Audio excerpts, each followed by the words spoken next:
Trigger warning. This podcast is about grief. Whether you are newly bereaved or whether you have been stuck in grief for years, I do hope this podcast brings you some comfort. Grief is such a universal experience, but we all do it differently. This podcast is not about fixing you or forcing the healing process, because there is no cure for grief. It can only be absorbed, experienced, loved and cared for. So whether you are doing it privately behind closed doors, or like me, you are kicking and screaming your way through, let's support each other.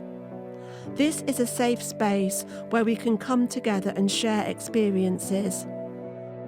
My hope is that this podcast shines a light on your path and gives you the strength to navigate your way through the grieving process. My name is Louise Bates, and I'm so pleased we connected. I'm looking forward to interviewing people who have also walked this path to find out what worked for them, in the hope that it helps you too. I'm sending you so much love and support, and I look forward to sharing this crazy journey with you. Welcome to this episode of A Gift for Grief, and today my guest is Rachel Leigh Janney. So welcome, Rachel. Thank you, lovely. Now, we've just met for the first time, but you contacted me to say you have a story and would like to be a guest on my podcast. So I know very little about your backstory, except that back in 2019, you experienced a stillbirth with your daughter, Narayan. Yes. Now, you have reassured me that you like to talk about this and that you want to highlight the subject of stillbirth because it doesn't get openly discussed. And in our correspondence, you said that you always had a fear of death and you'd had a lot of anxiety about what it would be like to lose someone close to you. But it sounds like you've gone through a transformation of some sort because you have a very different perspective about grief and loss now. And you also wrote in our correspondence, what if we could be grateful for the journey of grief? So I'm intrigued to see where this podcast goes. So before we get into that, can you first tell us a little bit about yourself and what you do? Thank you very much, lovely. Mm-hmm. I'm a yoga teacher. I'm also a vegan chef. I do a few different things. Oh, interesting. I'm a yoga teacher. I'm a vegan chef. I sell natural skincare as well. And my life took a really big change when my daughter was born. So when something like this happens in your life, I'm a big believer that there becomes this fork in the road where life is never going to be the same again. Yeah. But there's two types of life's never going to be the same again. There's that very dark path where everything's going to feel very dark and heavy. Or there's a path where, for me, to become so much more grounded and deeper as a person. And so over the last few years, I've been developing different workshops, exploring different grief modalities, which are all things that have served me, that I then want to, to share with other people. And that just weaves really lovely then through my yoga practice, through my yoga workshops, helping people live a, natural, holistic lifestyle, whether it comes to skincare, whether it comes to facing more of the darkness and the dark subjects that are out there. I run women's circles as well. And I often talk about there's a number of subjects in life, death, divorce, depression, abuse, which we just don't talk about. No. Because no one knows what to say. But I really remember when my daughter was born. So I also have a son, Aslan, who's 8.5. And when he was born, 4 years before, I came home and the house within a week was full of flowers, gifts, cards, presents. I became like best friends with the postman because he was coming that often to my house. But when my daughter was born 4.5 years later, there was no cards, there was no presents. Nobody wanted to ask me about my birth story, whereas my daughter's name means flow of water. And I wasn't meant to have a water birth, but I was in a bath in a hospital and I refused to get out of the bath because I was just feeling great there. So I ended up having a water birth. But she was born in her sac completely full. That is amazing. And it was beautiful. And my birth, I loved giving birth to her. And with both of my births, they've been amazing and beautiful and connective. This was a big aha moment for me because I got to see how people, friends and family responded to me when my son was born with the flowers and the gifts and the cards and, oh, what was the birth story like? Whereas when my daughter was born, it was a very different situation. No cards, no presents, and no one asked me about my birth story. And this comes from the fear of upsetting myself or whoever it may be. But the truth is, we're already hurting. We're already in so much pain. And the best thing that you can do is, or for me, ask me my daughter's name. Ask me what my daughter's name means. Ask me about my birth story, because these are all things that I've had. Yeah. But when you start to live in the world again after you've been through something like stillbirth and you want to start to live again, and no one asks you those questions, your daughter's then never mentioned. And there's a book called I think Ask Me Her Name, or Ask Me My Child's Name. That's a great book. I shall put that in the show notes, actually, because other people would maybe like to read that as well. Yeah. But what does Narayan mean? So it means flow of water. Flow of water. So, which my husband, so it's actually, the word is actually pronounced correctly as Narayan, but that's actually a Sikh boy's name. So me and my husband, when we were playing with names, we said Narayan. So it means flow of water. That's beautiful. So, it just, everything about it weaves through who she is and her journey. Because if I kind of fast forward a little bit towards after she was born for a moment, we had her ashes and we didn't know what to do with them. And then we decided that her name means flow of water, so we were going to put them in water. Yeah. But we didn't know where. So we thought near a lake near our house, but I didn't want to create a shrine, and her name means flow of water, so she's everywhere, right? Yeah. So what we actually did was we went on holiday to Cyprus, we took her with us, and we hired a boat, and we went out into the middle of the ocean, and we scattered her. And two things happened. One, that day, the people that we'd hired a boat from knew nothing who we were, but gave us this glass bottom boat. So all of the ashes went underneath the boat as we were around. Wow. And when you scatter ashes onto the ocean, the entire ocean becomes like glitter. Yes. And so for me, why I call all of my workshops Finding Your Flow with Your Journey of Grief, because when you can start to experience what I call magic moments within that journey of grief, it's the journey of grief is no longer about just pain and suffering. Yeah. When my daughter was born, I went to the hospital every single day after she was born for 10 days. And the hospital, I was at the Birmingham Women's Hospital. They brought her out. They popped her into the cot. I would pick her up and I would hold her and I would read stories to her because I needed to create memories for me. That was really important. And so you see, when we start to realise that we can create memories and magic moments in our journey of grief, then it's a whole different experience. Yes. And for most of us, when we see that someone's passed away, the first words that we say is, "I'm sorry for your loss. I'm sorry for your loss."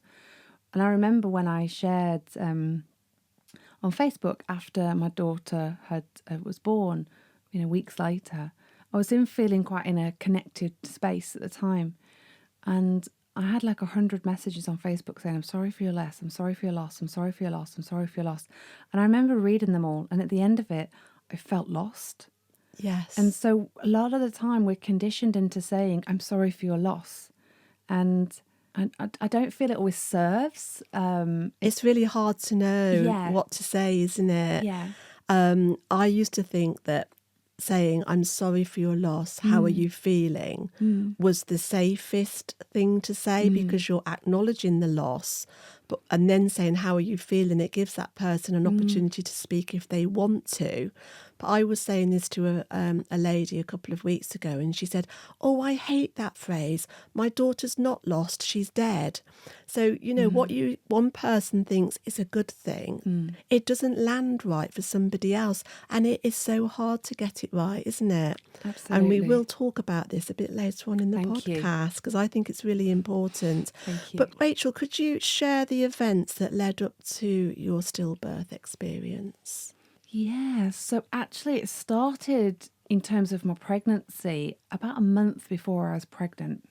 So at the time, me and my husband's also a yoga teacher, we were running lots of retreats together, and we were on a yoga retreat, and I was catering, I was doing all the food, and I remember it'd been a busy morning, and I was heading back to the kitchen to get the lunch together, and my husband was chatting to another yoga teacher, and the words that I heard them say were, "Who am I to choose how long a soul will live for?"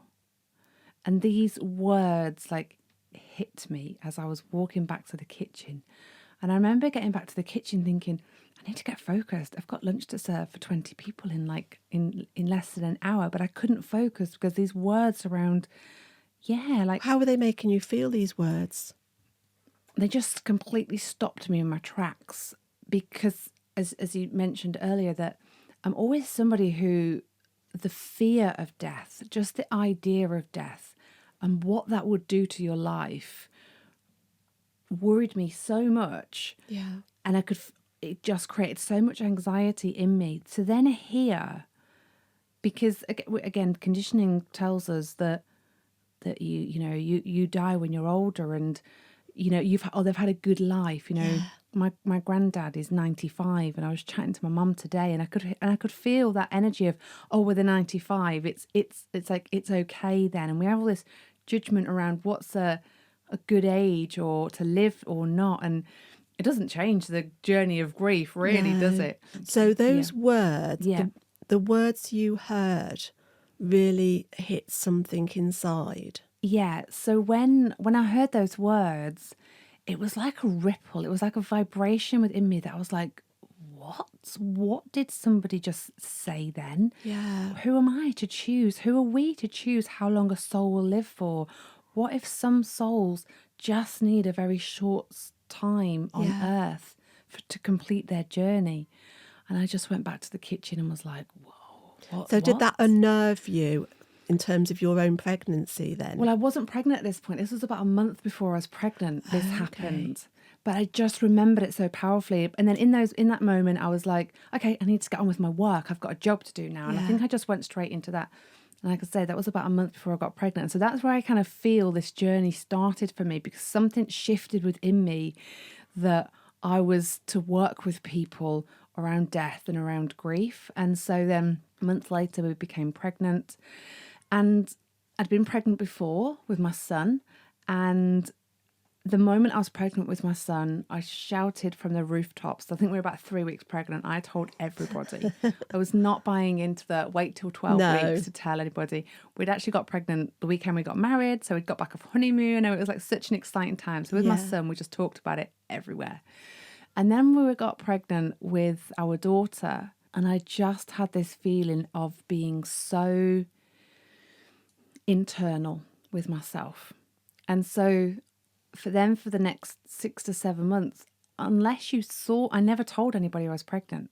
That's how much I kept it to myself. Okay. There was no Facebook announcements.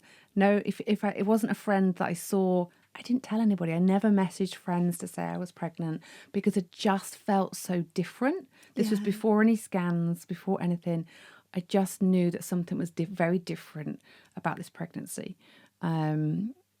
So yeah, when I did share later on that she'd been stillborn, for a lot of people, they never knew that I was pregnant. But I needed to go on that journey. And I think for me, that's the most important thing with grief, the most important thing in life, learning to listen to ourselves. Yes. That little bit deeper, those tiny little bits of intuition that are there every day for us, but can we hear them? Yeah. So that's when it started for me. And did you have a normal pregnancy up to a point? So at 12 weeks, we went for the scan. They measure the back of the neck, and they couldn't get that measurement. And so they said, we're just going to do a few extra blood tests to see. So it was never completely confirmed while we were pregnant that our daughter had Patau syndrome, because we didn't want to have the different tests that I felt were quite evasive and things like that. So, but that's so when she was born, so she was magical. She had 6 fingers, had 6 toes. She had lots of things that made her really special and unique. Yeah. And so we have handprints and footprints, and it has 6 fingers and 6 toes. And these are the magic moments that I'm talking about that are special for us. So she had Patau syndrome. So during our pregnancy, I searched everywhere. This is when Facebook was very useful. I searched everywhere for somebody who had had a child with Patau syndrome that had lived, because I just needed to focus. When you're going through dark days, you need a focus, a vision, something to hold on to. And I remember my vision and my focus was, if I take my daughter home for a day, like that's my vision, that's my focus. Yes. And so to hold on to that vision and focus, I just searched everywhere, and I managed to find a mum who had taken her child home for 5 days, who their child had a Patau syndrome, and that kept me then going all the way through my pregnancy, because unfortunately 99% of people who have Patau syndrome do terminate quite early on. And one of the things that was very challenging at the time, but looking back, it helped. So I had a consultant at the beginning that was very direct, shall we say. And so in my first appointment with the team, this consultant basically said to me, I don't even think they said hello, how are you, or anything like that. They just said to me, your baby's not going to survive the pregnancy. And that's harsh. Really, really. No bedside manner then? No, none whatsoever. It was like, your baby's not going to survive the pregnancy. Do you want to terminate? And I remember looking at this consultant, this man. I looked him in the eye, and there was, where Spider-Man has that, the web coming out of his wrist like that. Yes. It was like there was this, the evil eye. There was this energy out of my eyes that burned into this consultant. Yeah. And I said, don't ask me that question again at all during this pregnancy. No. But that gave me something, that connected me to a deep power within me that I was like, I was her mother. I was going to hold her and look after her, and I was going to give her the journey that she needed to have.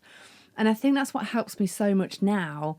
When we were talking, before about, you had your son for 27 years. Yes. I had my daughter for the time that I needed to have her for.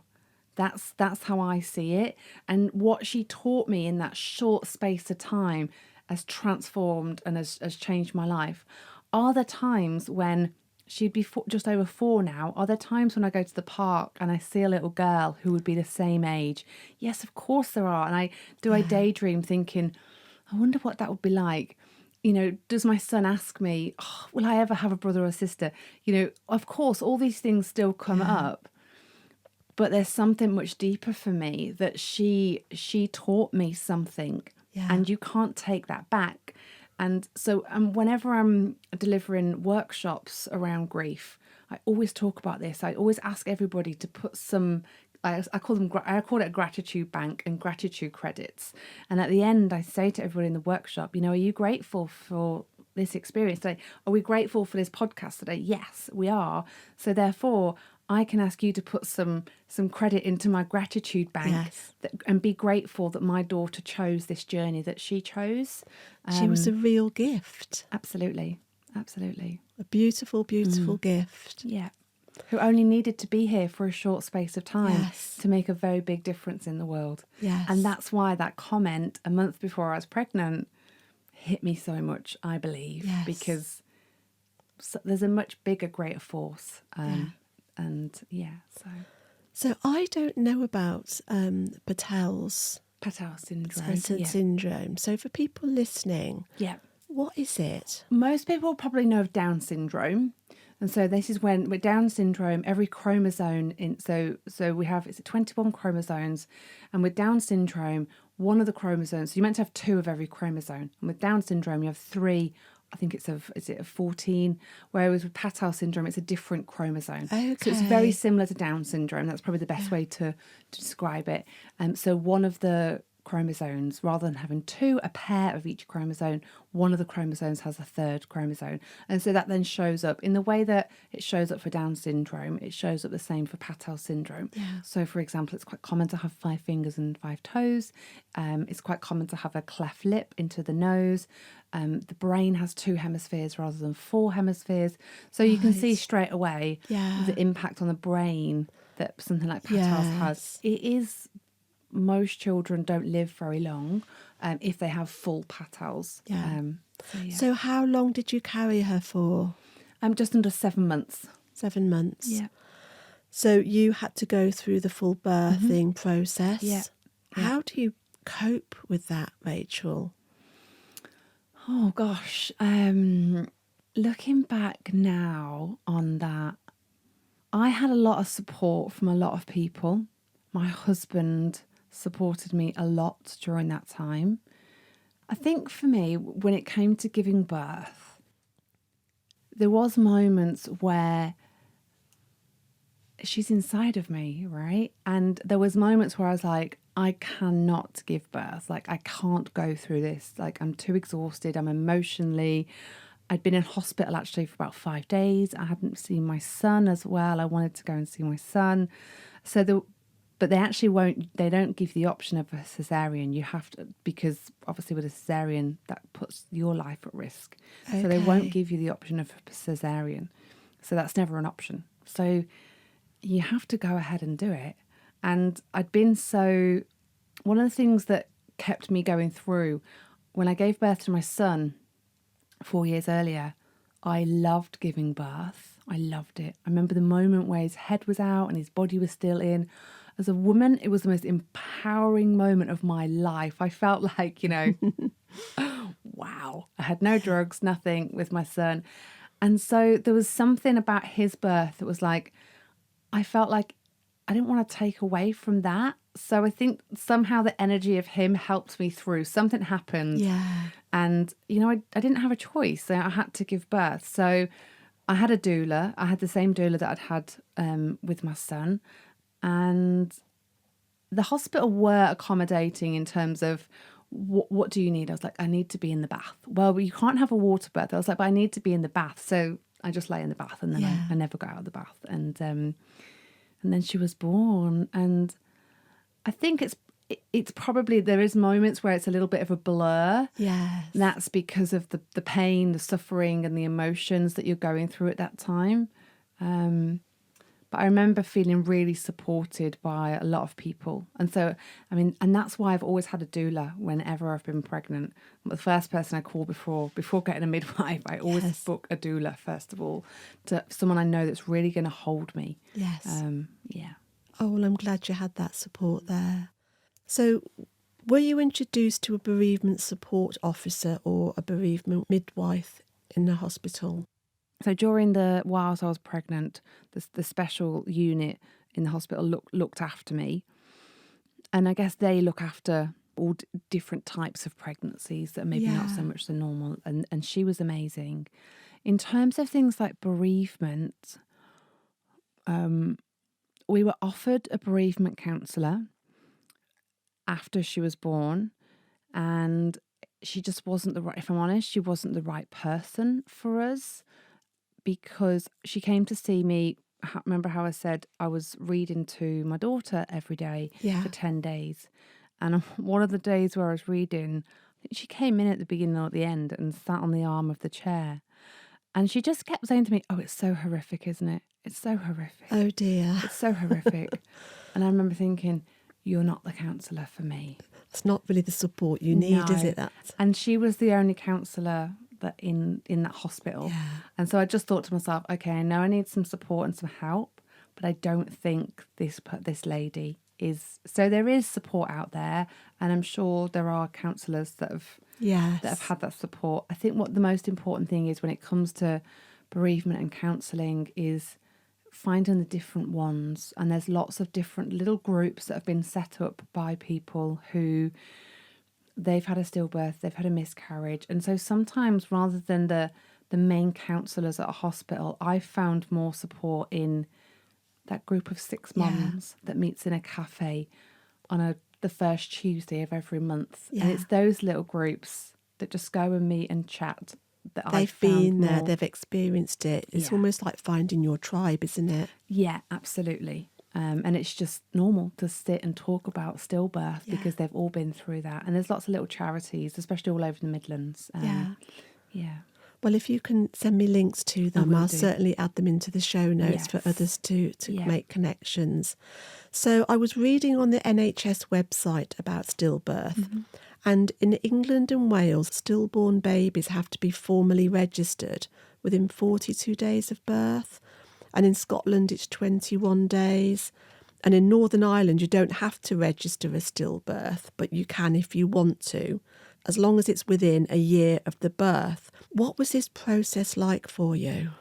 We were actually treated really well by that team because whereas usually you register a birth and register a death, when it's a stillbirth, you just do one registry, so you don't have to go through the process twice. Okay. It's one process. And I remember going into Birmingham City Centre where you go to do the registration, and actually they must put notes on people's bookings, because the moment that we said our name, okay, so you're not sat in the main waiting room, you're over in a little room. Yeah.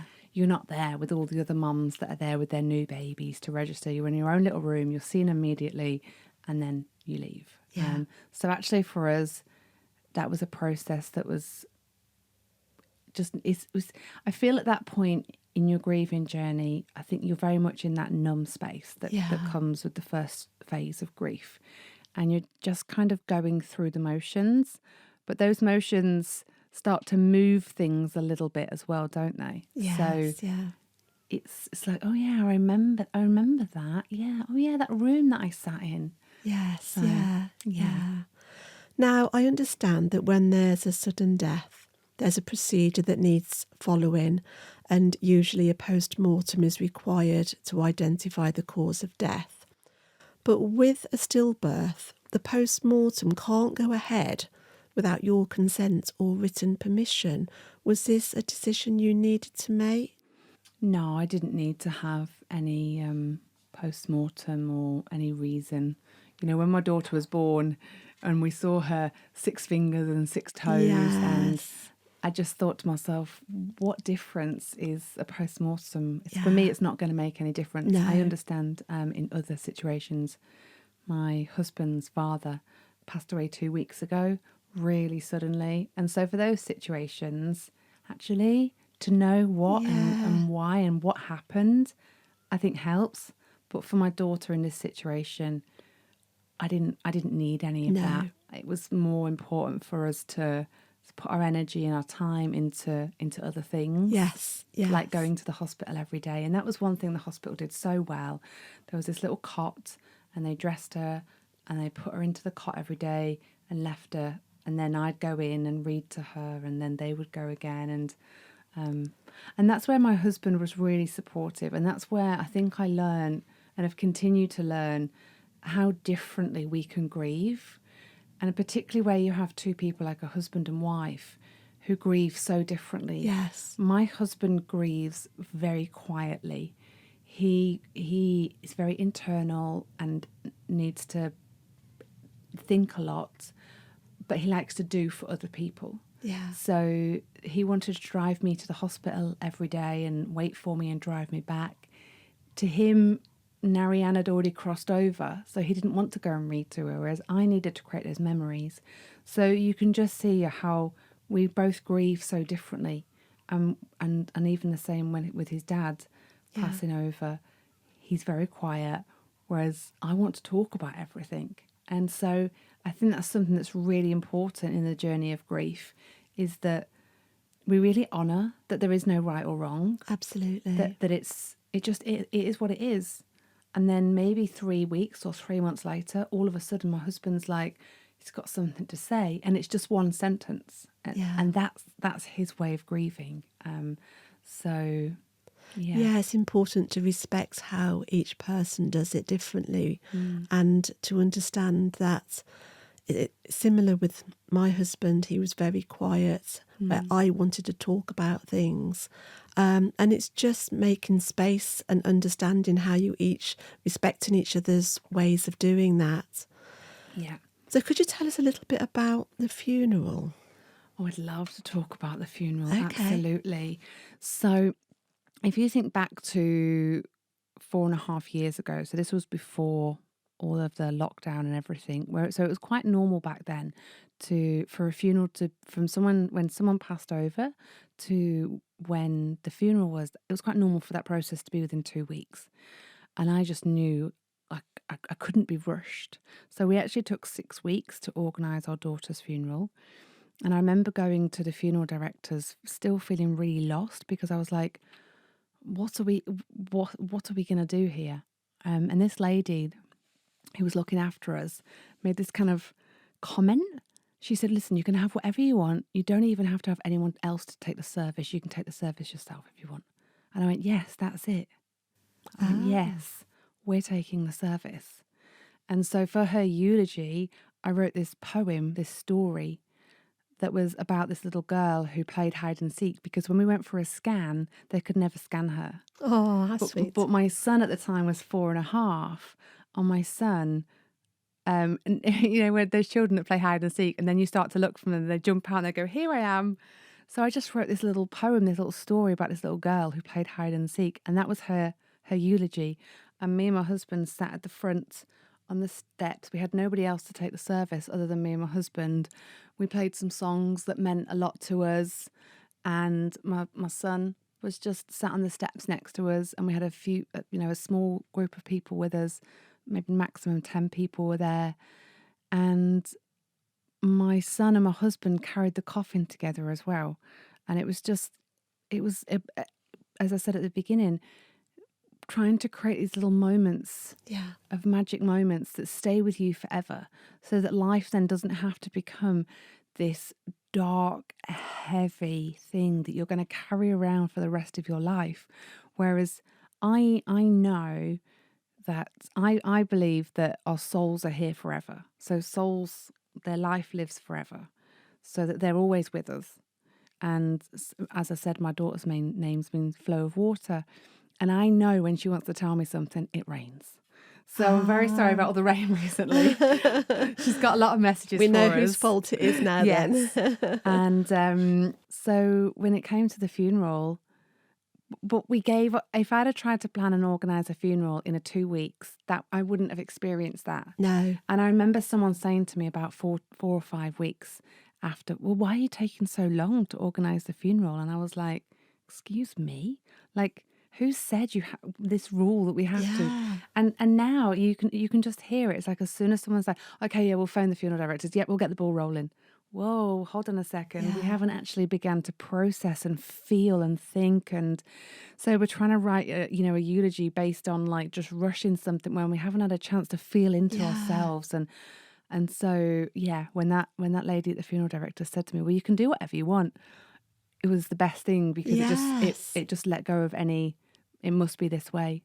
I didn't really realise that you could do that. You sort of just you're in this haze of feeling numb. You're in the rawness of grief, and you sort of just follow what people tell you, don't you? You need to phone the funeral directors. They'll give you a date, but it all depends on whether the church is free at a certain time. I'd never thought about creating this space where actually I want to determine when the funeral is. Yeah. So it's really good to know that can happen. So when you think about Narayan's funeral now, it's a nice memory for you. I remember getting out the car. So we had her little coffin in the car with us. And then in the car, there was myself, my husband and my son. Yeah. And from our house to where we were going, we just talked about, because we'd been back to see her a lot. So we talked about after today, after we have our ashes, we're not going to see her physically again. And so we were just talking about that. And as we went to get out of the car, my son said something which made me and my husband laugh. So there's our like immediate family and friends waiting for us, thinking, how are we going to get through this? Thinking it's going to be really difficult. And we step out of the car laughing. Because our son said something, and I don't know if you know what he said, and everybody went, whoa, I didn't expect that. And then after the funeral, we said to our friends, and actually we asked everybody to wear white as well. So, and after the funeral, we said, we want everyone to bring a plate of food, and we're going to go to the park, and we're going to have a bring and share picnic. Yeah. And that's what we did. Perfect. Absolutely perfect. And I like to think of these moments, like when you were saying about spreading the ashes on the ocean, it looked like glitter, and having these lovely moments. I call them glimmer moments, and it's sort of the opposite to trigger moments for me. Glimmer, I love that. Yeah. Yeah, it's called glimmer moments. So, yeah. So, Rachel, when do you feel that your grief started? I think there's two, isn't there? I always think there's two journeys of grief. There's the grief, you grieve first of all for the life that you thought you were going to live. Yes. So when you're pregnant and you're in this, wow, as soon as you get pregnant, you start to think of, well, when they're 2 and when they're 4 and when they're this and when they're that and what it's going to be like and what it, and so whilst you're pregnant and then your pregnancy is not going to go that way, there's a grief journey then, isn't there? Yeah. Of that part of it. And then there's the grief journey of then when it happens. And then the grief journey continues and, forever, doesn't it? Yeah. And that's the thing. Grief is not something that's going to ever go away. And I think now I've just come to realise that grief is going to be with me forever. Yeah. But I get to choose which path that grief journey is going to take me down. And like I said before, of course, there's moments where I do have, I might be at a yoga festival where I'm teaching a grief workshop the next day, and I'll always get like little girls around me, and there's something that triggers that moment of like, well, what if she was here? And then I was lying in bed just not long ago. I was lying in our tent before the next day, before I was due to teach this workshop. And I was lying there starting to think, well, what would it be like if she was here? And would I swap what I've got now, because I'm a different person now? And would I swap what I've got now and who I am for that? And I was starting to question it.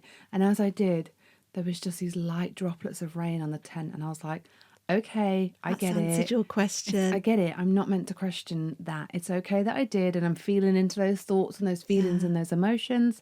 But actually, this is the way that this is my journey, and this is how it's meant to be. And does it hurt sometimes? Yeah, of course it does. Yeah. It's an ongoing journey, isn't it? And I'm 6 years down the road now from Matthew dying, and I feel that grief is love. Yes. It's just that love. It's there, and it will always be there. Yeah. And that's okay. I'm happy with that. I never want to stop feeling that. Yeah. And there will be moments where sometimes it could be a song on the radio, or you see somebody that, I see somebody that looks like Matthew, or it can be things that trigger you, and you can have these overwhelming, upsetting moments that take you right back into the rawness of grief. But 6 years down the road, I know I'll come out the other end, spluttering. Yeah. But I'll come out the other end, and life goes on. And I, like you, have a healthy belief system about death. My son is in a good place. And but it is an ongoing journey. Yeah. It is, and that's fine. And when we feel all that emotion coming up, find the movie that will make you cry. Yes. And sit and watch the movie. I journaled a lot all the way through my pregnancy. And and I've continued to journal, and I look back now, and sometimes sitting back and reading your own journals around what you wrote whilst you were pregnant, the rage, the anger, the frustration, the sadness, to sit back and read those journals is there's a healing in that as well. Definitely, because you can reconnection. Yeah, absolutely, because you not only can see how far you've come. It's good to have it down, because it's, in a way, it's comforting to remind yourself that this was part of our journey together. Yeah. So, how would you describe grief to somebody who has never had a significant loss? Well, that's a very good question. Not sure you can. I think until you've experienced grief, it's like one of those situations where you can read as many books as you want to, but until you feel into how that feels for you, I think that if I was to explain things to other people, it's like this feeling of, compassion, holding this space for somebody that you have no idea how they're going to be, how they're going to react, what they're going to do. That's the most important thing, is to hold a space for somebody, because it's a really rocky ride. Like, you're numb, you're lost, you're frustrated, you're bargaining, you're angry, and that's all before you've even had breakfast in the morning. It's like all those things come up. I remember the day so one of the things that I always like to talk about is that your body doesn't know you've had a stillbirth. Well, your body knows, but it doesn't know, i.e. your boobs still produce lots of milk. Of course. So the next morning you're at home and you wake up and like your milk's producing and producing and producing, and you have nobody. And that's painful, I imagine. Painful, isn't it? Yeah. Anyone who's breastfed knows how painful breastfeeding is. But you don't have a baby to drink the milk. Right. And that is really painful. And I remember that first morning, the only way I can describe it is, it was like I was crying. I had tears rolling down my face before I'd even opened my eyes. And yeah, that was that was probably some of the toughest times. And my son was 4.5, and I had breastfed him until he was about 3. I said, "Do you remember what it was like when you had breast milk?" And he was like, "Yeah." I was like, "Do you want some more?" He said, "Yeah." So I actually got him to drink some more to help to relieve the pain. And that's beautiful, Rachel. That's really lovely. Yeah. So, did you find people were unsure how to be around you and not know what to say afterwards? Absolutely. I think when it comes to death, we are conditioned, don't say anything because you might upset them. Yeah. But they're already in a lot of pain. And for me, asking somebody, "Would you like to talk? What was her name? How are you feeling? What does it feel like 4 years later? What are your memories?" Asking these different questions, just to allow that person to open up a little bit, rather than this perception that they don't want to talk. Because I had a friend a couple of years ago who, their little boy lived for about 2 weeks. And I just remember reaching out to her straight away. She was not someone I knew very well at the time. Obviously, we've become really good friends since. But I remember reaching out to her and I just said, "What's his name? Tell me about him. What would you like to tell me?" Yeah. And the look of like, wow, somebody wants to know his name. Yeah. And That's very powerful, isn't it? So what do you say when people ask you if you have any children? Because I still struggle with this one. Is this a question you struggle to answer? So the universe gave me a little lesson on this one quite early on. So the first time I ever left the house after by myself, or say with Aslan, my son, but without my husband, we went to Tesco, and I was just there putting my shopping into my bag, and my son was doing something. And the lady behind the counter said, "Do you just have the one child?" Of all the questions in the world, it was. I just looked at her and I stared at her, and there was just this silence. Yeah. And I was like holding some food, putting it into a bag, staring at her, and I was like, because in my head I was going, do I have one child? Do I have two? Yeah.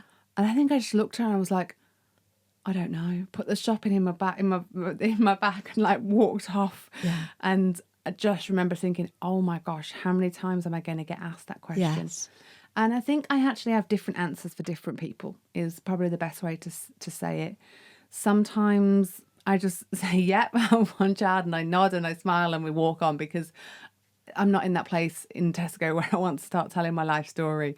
But then there's moments where I will talk about, yes, I have Aslan. I want to have a daughter as well who was stillborn 4 years ago, and I will say that.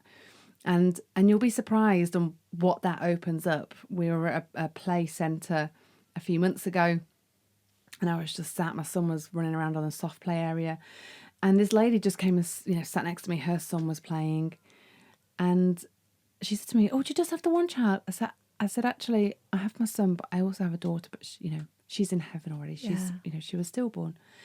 This lady cried and cried, and the next week it would have been like the 10th anniversary of her son being stillborn, and she hardly ever talked about it. So sometimes it's really good for us to just keep talking about it. Of course, there's times in our lives where it's just like, actually, now I'm in the supermarket and buying some food, and now's not the time. But most of the time, I try to say, yeah, we have a son and we also have a daughter who is stillborn. I'm with you on that. I do try and acknowledge that, yes, my son, and I have a daughter who lives in Warwick, and I have a son that died 6 years ago. But I sometimes find you have to try and rescue them, because then they're all, "Oh, I'm so sorry, didn't mean to ask," and "No, it's fine," and but I'm still sort of struggling with it. I'm still trying to find the right thing to say at the right time. But the more we talk about our children, the more normalised these conversations will be. Yeah. And this is one of the things that I really love about the journey that I've had with my son. So my son's now 8.5. So he was 4.5 when this happened. He talks about his sister a lot still. That's good to hear. And he knows who she is. He knows that when it's raining lots, that's Narayan giving us messages. We've always done, like a little gratitude prayer for her most days as well. So we've just always done things that when she was born, we asked him, "Do you want to go and see her?" And he didn't want to. He said, "No, thank you." Yeah. And that was fine. But then there's things like at the funeral where he was like, "I'll help carry the coffin," and he did. And so we can't protect children from grief. And I think that's probably one of the areas where we start to go wrong, because we want to wrap our children into like, oh, grief doesn't happen and things like that. And we have to find a way to educate our children about grief, about both the dark and the light of both of it. Because then the children become adults and they've got some tools to be able to deal with grief. I feel that when my son grows up, he's going to be able to deal with grief and death and talk about it openly. And so I feel that it's important for us to share with children that, I agree totally. That death happens. Because I think that's why I had such a fear for, 35 years of death, like this fear within me of like, like almost like can't breathe, like this anxiety that like, but what happens when that person gets taken away? And especially when you then get married and you start to have children, then you've got something that's potentially, you could lose, right? Whereas when you're a single person, you just have to worry about yourself, don't you? Yeah. And then you get married and you have children, and then it's like, oh gosh, now I've got something worth losing. And so we've got a long way to go to learn about death. I think you're handling it beautifully, though, in your family. And I think it's all about being as truthful as you can be as well, and explaining it at their level. So, yes, I think you're doing a fantastic job. But, Rachel, what do you feel are the right words to express your condolences to someone? What words helped you? I try to use words like, I focus on sending that person love. Yeah. I'll often, rather than having like set words that I'll say to somebody, I try to take a moment just to breathe, just to feel what might be needed to be said. And I feel that if we do that, rather than jumping in straight away with, sorry for your loss, whatever it may be, but if we just breathe for a moment, take a step back, feel in our hearts what we need to share, then maybe something else will come that's different to that. And that's the space. So rather than kind of like a set words, if I had to come up with a set of words, then it would be something more like, I'm sending you lots of love. I'm here for you. Yeah. I think it's one of those things people do tend to overthink. When they spend a lot of time in their heads, they're not tuning in to their gut feeling, that intuition. And if people, like you say, take a breath and just allow to come up whatever comes up, then it would feel more appropriate in that space. Yeah. But I feel that, you know, sometimes people say things because they don't know what to say, and it might be clumsy, and it might land and you think, oh, I didn't like that. But what I really don't like is when people don't acknowledge it at all. So I think as long as we read the intention behind what they say, they want to pass on their condolences. It's interesting though, isn't it? That and I often think of it on Facebook when someone says, you know, my grandma's passed away or something, and you look underneath in the comments and it says, sorry for your loss, sorry for your loss, sorry for your loss, sorry for your loss, sorry for your loss. Is that the truth, or have they just written something that they think people want to hear? Yeah, it's a really hard one. We need to find the right what's that word when you're doing like a scientific equation? Formula. That's it. That's the word. We need a formula for this to help us on our way. Well, the word, the reason we use "I'm sorry for your loss" is I feel that we're programmed that it's something's lost. Yeah. That it's gone forever. And the physical body, yes, is. But what we don't, you know, in today's society, in this world predominantly, we don't feel, you know, on a soul level, on a deeper level, what that's like. And I think when we start to realise, I mean, I remember growing up that my mum would always say, oh, if a robin comes and sits by you, that meant that a loved one that had passed over now is near you. And there's all these different things like that. Yeah. So even on a really simple level, lots of people believe that. Yeah. And so I guess I'm just inviting everyone to play with that idea that little robin isn't just going to pop on the you know, bench next to you. So this is let me just share some of these. So this is something that happened. So about 3 weeks after our daughter was born, we went to the Lake District, and in my head I thought to myself, we're going to go to the Lake District, we're going to have a week or so away, and the Lake District for me is like a little healing place anyway. I feel it very nurturing. And we went there for a week, and after about a week I felt more confused and more numb and more lost, and which was then causing more rage and more anger. And so on the last night of being in the Lake District, I went to the freezer, grabbed a pot of Ben and Jerry's, and I went and sat on the edge where Lake Coniston is. And it was a blue sky, and I looked out at the lake, eating my Ben and Jerry's, and I was so just anger, rage. And this little bird came and sat on the bench next to me, and I screamed at this little bird, and I went, so where is she? Like, I don't feel connected to her. Where is she? And within moments, it went from a blue sky and it opened and it poured with rain. And I just sat there in the rain with my Ben and Jerry's. And I said to myself, I'm not going to question ever again after that where she is. She's everywhere. Okay, I get it. And I think when you've got that connection still, then you start to realise there's another side to death. Yeah. And that then helps you not to have that I'm sorry for your loss, because you realise that there's still something else here. Yes. And that helps me then to live my life, right? Because I feel connected and much deeper. Oh, I love a sign, Rachel. You know, butterflies, rainbows, heart-shaped clouds, robins. You know, they seem to come at appropriate times when you need to feel that. Yeah. Because as much as, you know, I find I'm quite a spiritual person, and I know that Matthew's in a good place and he's all around us. But sometimes you just need that little sign. You just need that little bit extra. So I do like a sign. Absolutely.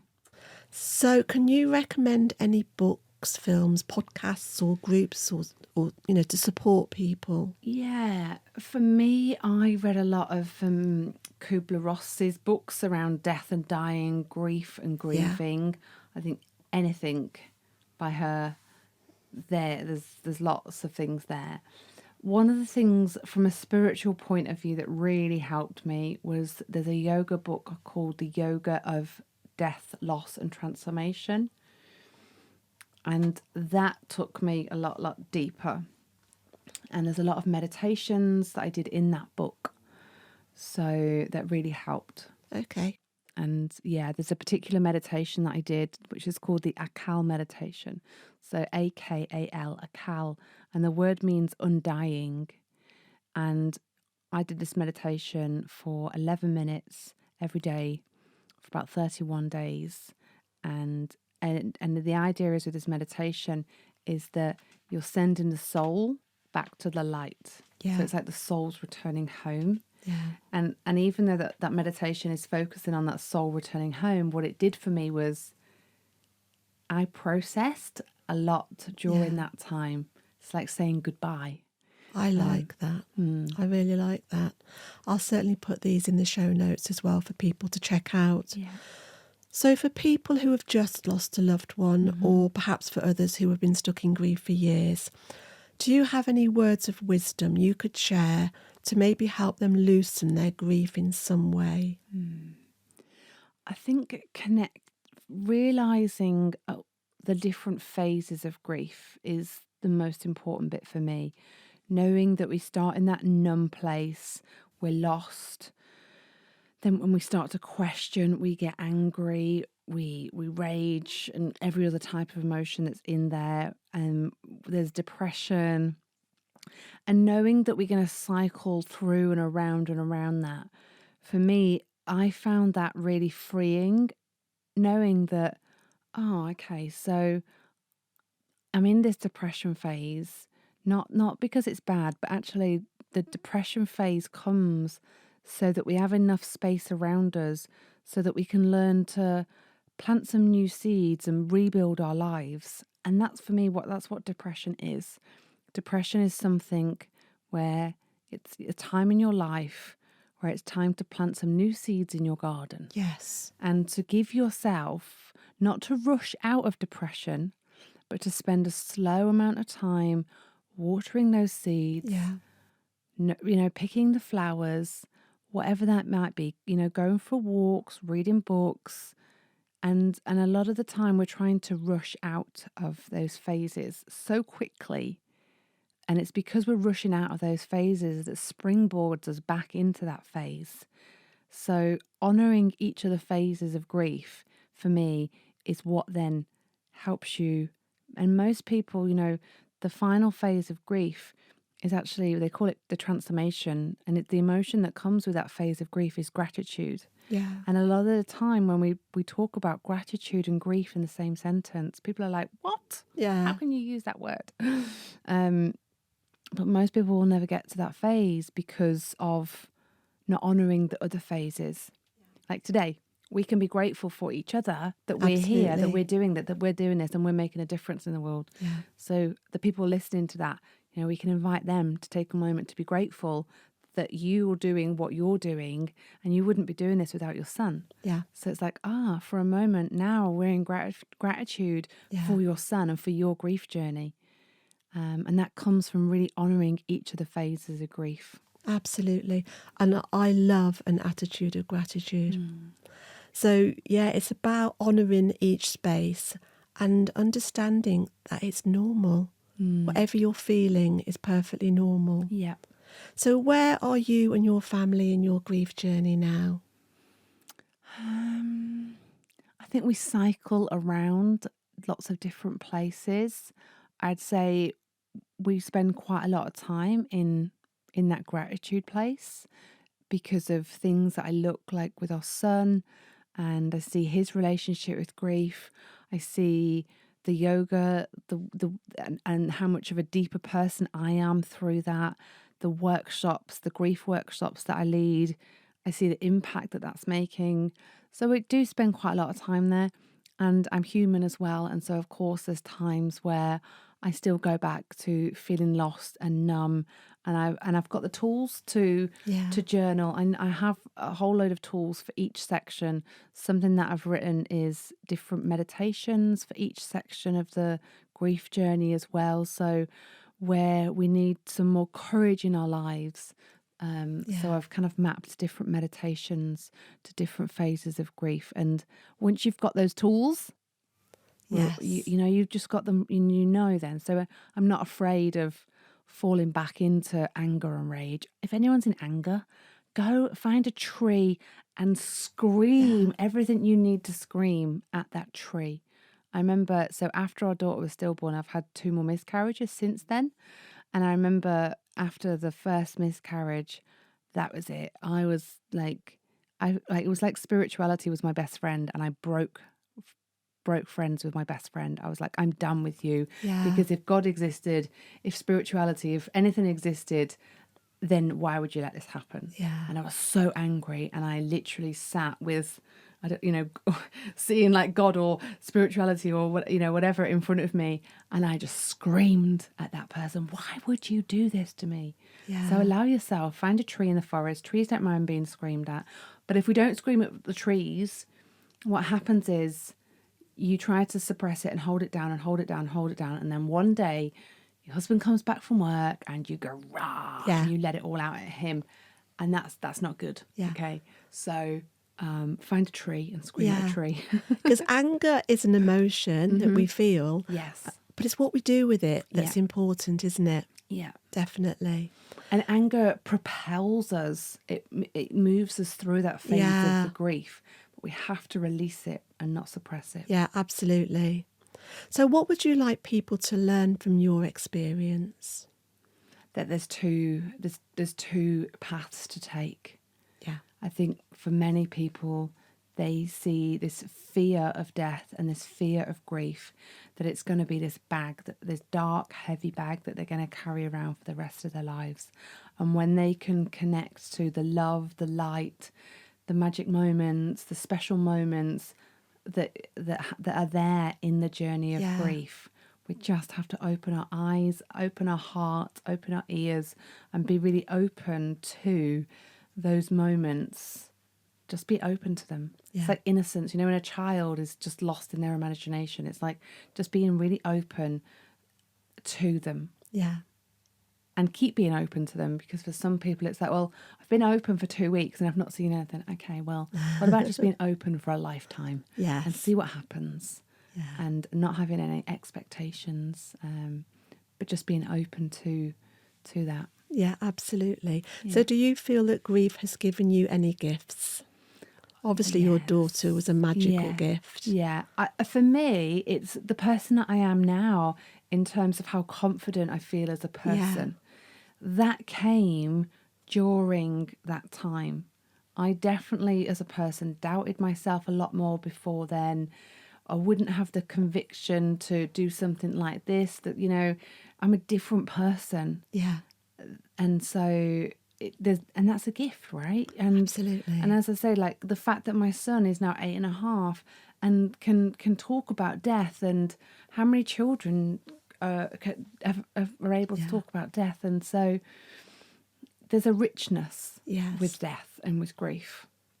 And we've got, this is great that with the podcasts and doing more things like this, so that we can just hope that a few more people can start to understand much more about death and grief. And look for the gifts, because they're there, aren't they? Absolutely. Yeah. So how are you doing as a family now? And do you have any special ways or rituals to remember Narayan? So every year for her birthday, the 16th of June, we always go somewhere where we're surrounded by water. Yeah. So it was the Lake District for a few years, and then we felt, okay, this is becoming a little bit of we're coming to the same place. So this summer we went to Loch Morlich in Scotland, and it was amazing. So we always make sure we're somewhere next to a lake or the sea, or where there's lots of water. Yeah. And every year we just go for that week and switch our phones off and are just together as a family and allow ourselves to just talk over it all again. I love talking through, because at the time my husband was really into eating lots of fruit, and at the hospital there was a fruit market, and we always talk about that he didn't want to read to our daughter. So I went and read to our daughter, and he went and bought all these fresh mangoes. And my son at the time was obsessed with like Bob the Builder. And opposite this little fruit store was a building site at the hospital. So you had me reading a story to my daughter, my husband buying all these exotic fruits, and my son at this just wanting to watch all the building sites. Yeah. And the three of us in those moments were doing completely different things. And I love just sitting and talking over and each year about those things. Sometimes, we just remember tiny little different things, but just sitting and for that week and just remembering and thinking about things and chatting over them and allowing the tears to flow, allowing ourselves to write the journal, because we all live quite busy lives at times and it's really easy to just keep going. So at least that week every single year, phones are off. It's a special and week. It's just time together to continue that journey, because she deserves that as well, right? She deserves that time. And Good. I think that's going to be like an annual event forever now, isn't it? I know. Well, now we're like finding more and more places with lots of water and waterfalls. And, yes. Yeah. Oh, well, good. Yeah. Well, I find it really helps me listening to the diverse perspectives through which other people experience their grief. And it's essential to recognise that everybody copes with it in their own unique way. And there is no definitive right or wrong approach. And the way that you navigate your grief is perfectly suited to you. You have your unique mindset and belief that helps you deal with your loss. But what would you say to someone who doesn't have this? Because there will be people listening who may be struggling and feeling lost, or others that do maybe have a belief system, but they're angry with their faith. What would you say to these people? Let themselves feel exactly whatever they're feeling. If you feel angry, I'm not going to swear now, but I would usually swear. Just allow yourself to be angry. Feel how angry you feel. It's quite hard to be angry without swearing, actually. I'm like, careful. Yeah, I nearly went. So allow yourself to be angry. Allow yourself, if you feel numb and you feel lost and you feel hurt and sad, like let yourself feel those things. Yeah. And I really believe that for many people, they're stopping themselves feeling those things, which actually keeps them in that place even longer. Yeah. So feel the things that you're feeling. I find writing things down. I love to journal. Yeah. And when I first started journaling, a lot of the time I'd be writing, I don't even know what to write. This is stupid. This doesn't work. Why am I even bothering with this? And I could write, I don't know what to write, over and over and over again. Yeah. And just doing something like that until, even if you're just 1 page a day, at some point something else is going to come. Yes. So when you don't know what to write, you don't know what to say, just start. I think one of the things we're often looking for is we want perfection, or we want it instantly. Yeah. Life, we can't put ourselves in a microwave. Okay, it's not going to happen. No. We've got to we're much more of a slow burn. That's as people, as humans. Yeah. We need to allow the emotions and the thoughts to percolate a little bit. And absolutely. You can't put grief, in a microwave. Ding. Okay, now we're done. Yeah. It doesn't work like that. Unfortunately, it doesn't work like that. And So, I'm a big journaler as well. Yeah. I love to journal. Yeah. And I'd say to people that just get yourself a notebook, sit down, light a candle, grab a cuppa, and just sit and be mindful and think about all the good memories. And then something will just pop up, and just start writing. Doesn't matter what comes onto the page. Just allow whatever comes out. So, yeah. The other thing as well, particularly for someone who is creating like a memory book, or create something, get crafty and make something. So for each of my miscarriages and stillbirths and things, I make like a tapestry and make something, so that it's like, okay, that's that one for one of the little, that's the little girls. When I had a miscarriage, I was convinced she was a little girl and I was going to call her Blossom Rose. So I bought a tapestry that was a rose, and I did that, and I framed that, and I've put that on my wall. Yes. And to me, it's like, that's her. That's Acknowledging that she was part of your life. And I mean, miscarriage is a whole other subject, because with a stillbirth, you get a birth and a death certificate, whereas with a miscarriage, no, nothing. Like, it doesn't exist. Yeah. And so then how do you grieve? Whereas if you don't have a funeral, and so for anyone who's listening, especially around things like miscarriage, it's the same process. I always say, never compare yourself when it comes to grief, because when I talk about stillbirth and somebody else has had a miscarriage, they'll always say to me, "Oh, but I didn't carry as long as you did, so it's like mine's not as bad as yours." No. No, we don't get into grief wars here. No, we never compare anything.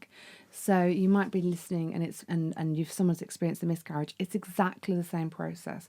Just because the government didn't give you a certificate, that doesn't mean anything. So yeah, it's the same process. So we all share the same emotions, don't we? Yeah. Those same intensities that come and go, and that's what we can connect through our shared grief experience.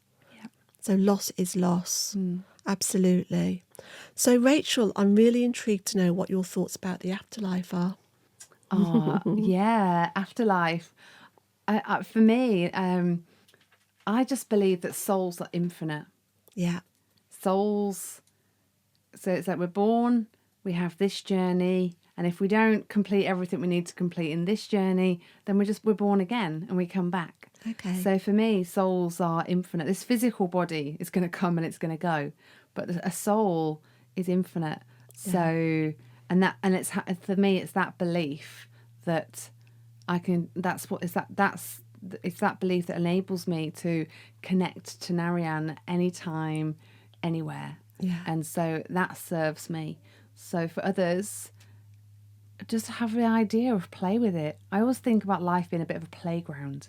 We get somewhere, I don't know, maybe around like 13, 14, we start to get serious about life, right? And we lose that imagination and play. Yeah. It's like, so for anyone who's not sure about afterlife, I just invite you for the next day, week, month, year, however long, to play with the idea that there could be something after, that this maybe souls are still here.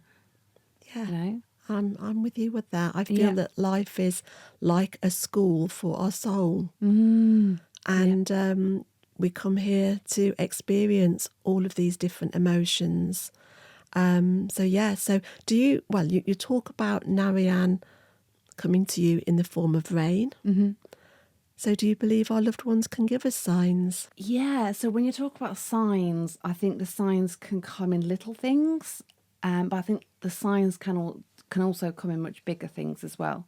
There was a time, a difficult time, when a friend of mine, her husband had passed away, and she called me very upset, and she hadn't shared with anybody at the time, and I just knew I needed to go to her house. She just called me and said, "I need you to come to my house."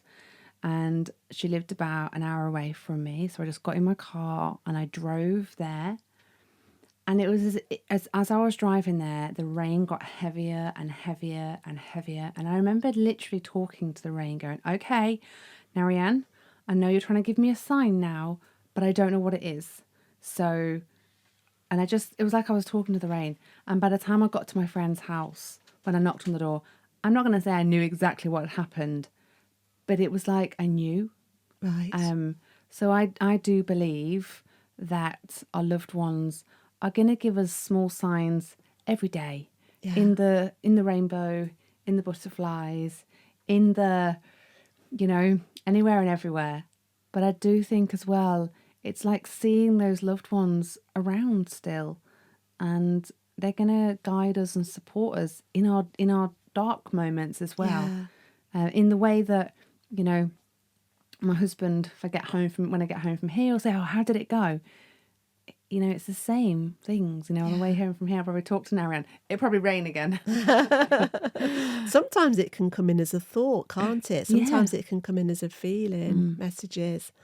So my next question is, have you had any signs? I think the answer is yes to that. Yes, lots of signs, Yes. absolutely. And it's those signs that I think that have given me my faith in that souls exist after death. It's not like I'm sitting here thinking, well, maybe. It's like, no, I know. And there's no one can take that away. Like, I absolutely know that souls exist when the physical body's gone forever. Yeah. For sure. So if you could give Narayan a message, what would you like to say? I'd say thank you. I would. I'd say, and I do. I say thank you to her, because I wouldn't be this person that's sitting here doing this. Yeah. And actually, recently, I do spend quite a lot of time in gratitude when it comes to Narayan, because that's what's served me and helped me as I've worked through all the different emotions. But I did a meditation recently, and it was a long meditation for a couple of hours. And in that meditation, I saw myself holding her hands, and I just looked at her and I said, I miss you. And I was like, whoa. And I didn't realize. And I cried and I cried and I cried and I cried. Yeah. And so we're going to come in and out of all these different emotions.